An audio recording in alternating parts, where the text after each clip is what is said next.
saya sih berharap bahwa kan proses penyelidikan itu jelas, proses penyelidikan dan proses penyidikan. Orang ditetapkan jadi tersangka ada prosedurnya, mulai dari pemeriksaan dia sebagai calon tersangka, ditetapkan sebagai tersangka dan seterusnya dan seterusnya. Saya rasa prosedural ini yang harus dijalani.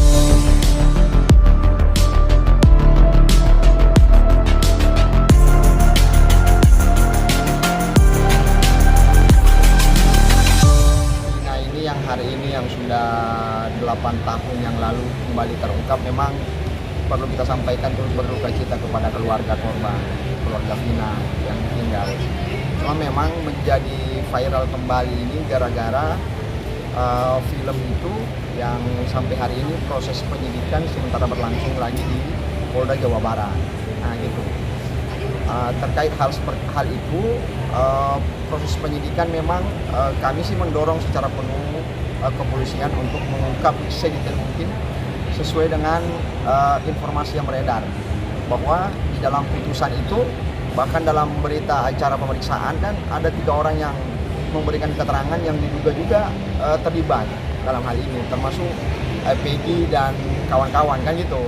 Ya memang informasi terakhir kita dengar bahwa 2 DPO yang lain ini sudah tidak masuk lagi menjadi daftar pencarian orang. Saya rasa ini menjadi PR kepolisian bagi penyidik, silakan untuk melakukan proses penyidikan dengan baik sesuai dengan kitab undang-undang hukum acara pidana, dan kalau yang sudah yakin sesuai dengan alat bukti yang ada, kenapa tidak untuk segera gelar dan naik ke proses P21 ke kejaksaan dan disidangkan di persidangan. Saya rasa seperti itu clearnya, supaya nggak menjadi bola liar di masyarakat gitu loh.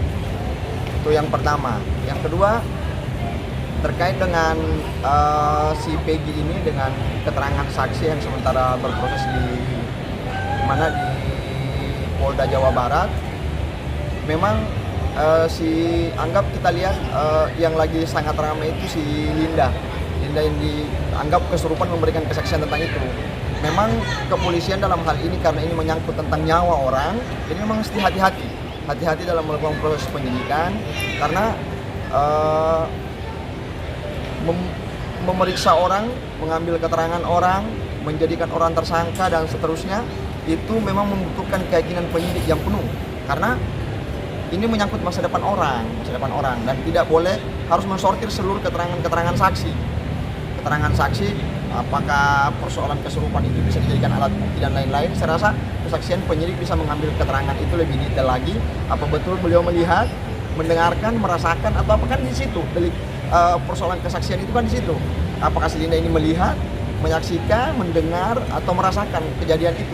Jangan sampai juga ini menjadi bola liar di tengah masyarakat. Bisa dijadikan alat bukti, nggak bisa diambil keterangan, karena orang bisa diambil keterangan dalam kondisi sadar. Nah, kan begitu. Cuma memang kepolisian dalam hal ini, karena ini sudah menjadi pembicaraan publik, maka kepolisian dapat menjadikan itu sebagai alasan untuk diambil keterangannya sebagai saksi. Diperiksa aja, apakah ada unsur, ada keterangan yang mengarah ke pelaku, ya silakan. Saya rasa itu aja modelnya. Nah, persoalan bagaimana proses penyidik melakukan pemeriksaan itu adalah tugas kepolisian. Tugas kepolisian saya rasa support, karena proses penyidikan kali ini sangat cepat. Saya lihat cepat karena penetapan DPO langsung ditangkap dan seterusnya. Cuma memang walaupun ada misteri di belakangnya. Misteri kenapa? Karena ada 2 DPO yang dianggap hilang di posisi itu, karena ada di keterangan BAP, ada di putusan pengadilan yang kemarin, dan hari ini nggak ada kabarnya lagi yang 2 orang itu. Cuman saya sih berharap bahwa kan proses penyelidikan itu jelas, proses penyelidikan dan proses penyidikan. Orang ditetapkan jadi tersangka ada prosedurnya, mulai dari pemeriksaan dia sebagai calon tersangka, ditetapkan sebagai tersangka dan seterusnya.